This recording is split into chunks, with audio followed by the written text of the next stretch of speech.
In today's news, Kim Jong-un declared nuclear war over the United States due to the release of the film The Interview. And President Obama passed legislation today allowing Kenya to be the 51st state of the U.S. But to our main story, Brazil is in an uproar over issues ranging from increased transportation costs to police brutality. A small protest over 9 cents raised bus fare escalated into a huge protest unrivaled in Brazilian history since 1992. Many citizens took to the street to fight for reduced transportation costs, and when the ill-trained police could not handle the protesters, they fired stun rounds, rubber bullets, and tear gas at protesters. Many protesters responded by carrying vinegar to lessen the effect of the tear gas, and many more joined to end the corruption of the government's abuse of its citizens.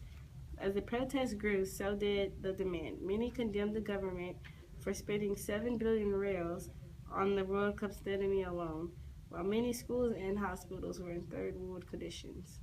As the protests went on, so did the violence. Many protesters started dressing in black, typically called black bloc protests, and started to riot. In Rio de Janeiro, the state government building was damaged and banks and stores were looted.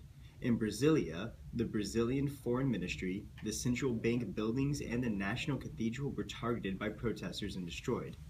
Many reasons explain this explosive behavior. Violent crime and political corruption are an everyday thing. Coupled with high taxes and terrible transportation costs, we see many minimum wage workers spending a fraction of their income on transportation alone. Up next, we have an interview with a protester and his experience in Brazil at the time of the protests and riots.